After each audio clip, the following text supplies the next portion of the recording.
Libra, welcome to your day of the dead ancestral reading. I want to say ooh la la, magic's in the air. There's magic here, whether it's romantic or not. I feel like it's a little bit of everything, which you guys have, the two dolphins coming together. You see how the water in this charm looks a lot like the star card? Star-crossed lovers, something that's going to be aligned, divinely aligned.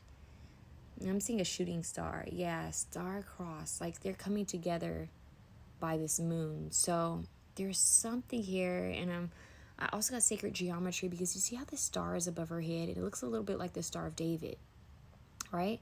This ancestors in the water, and the star is above her head, and then you guys have the Merkaba above her.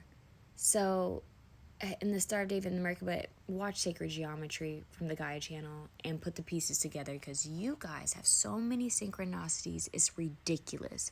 You have two stags here, two stags, two different cards from different decks that have ancient Egyptian goddesses.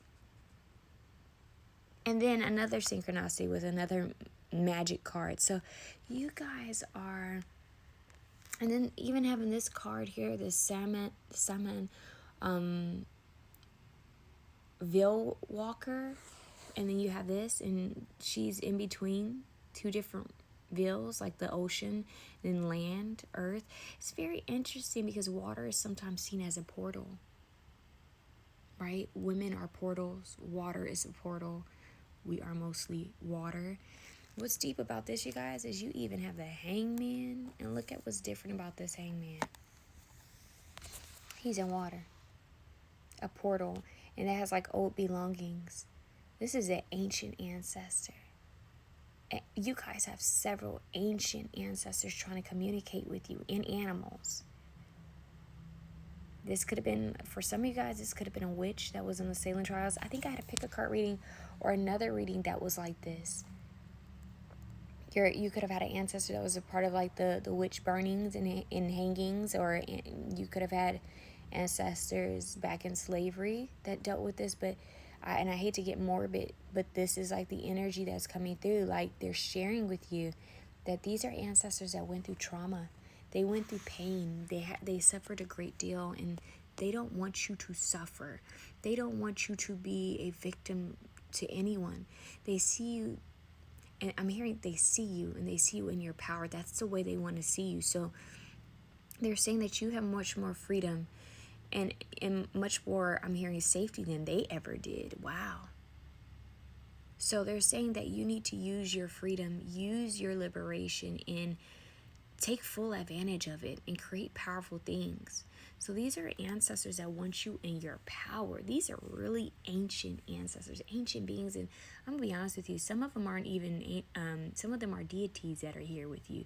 Because this card says deity, and this is giving Isis and Bastet. 12:34 on the clock. 1, 2, 3, 4. This is progressively moving forward. This is deep energy. So let me get into your cards. You have harness. Wow, I just said harness magic. Let's just get into it then. High Priestess, harness mystic power.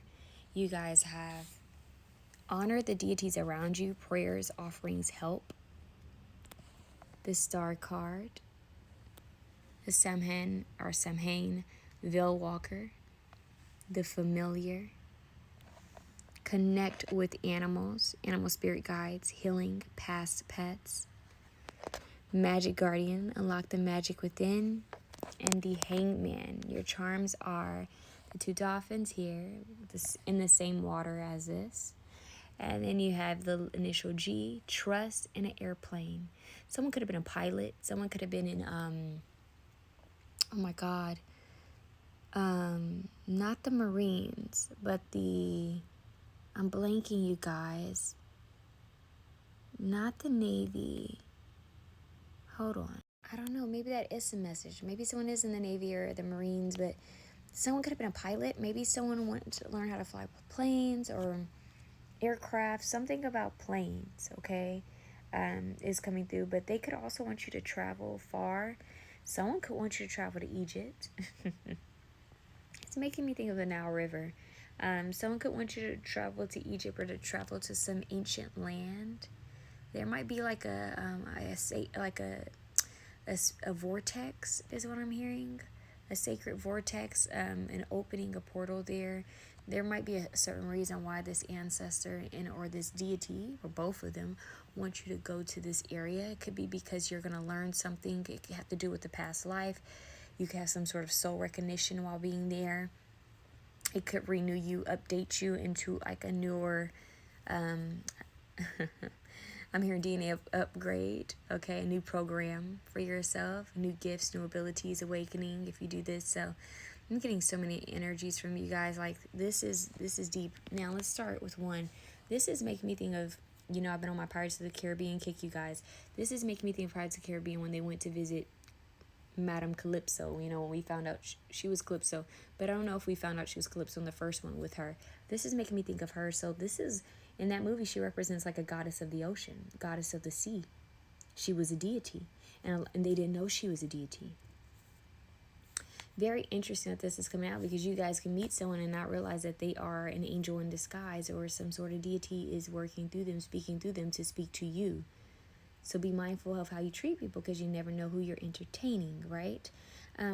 This is giving divine feminine energy, divine feminine goddess. So this is definitely a feminine ancestor that's connecting with you, as well as a feminine deity. But I'm also getting a little bit of a masculine energy.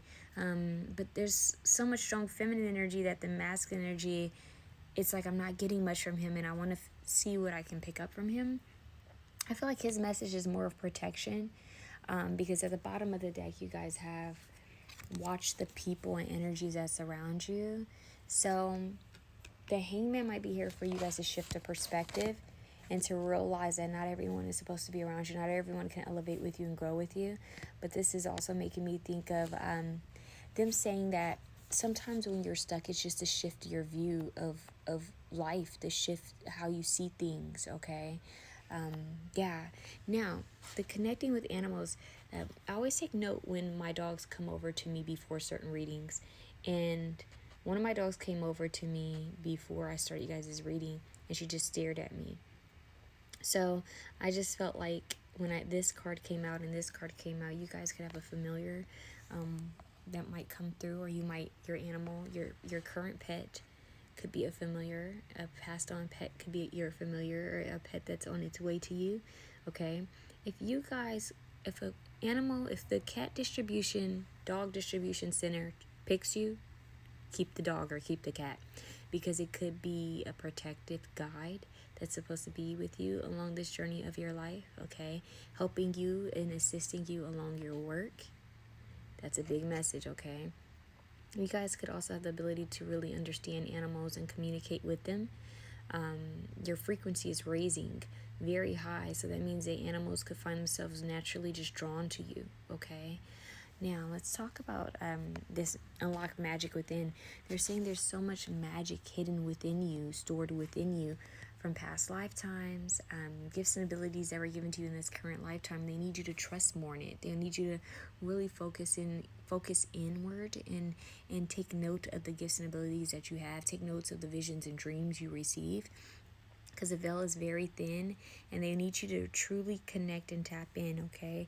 They need you to really tap into this energy, because there's something that's trying to be shared with you. Now, I'm going to read this card for you. It says, this is quite literally a calling card from the spirit world to you.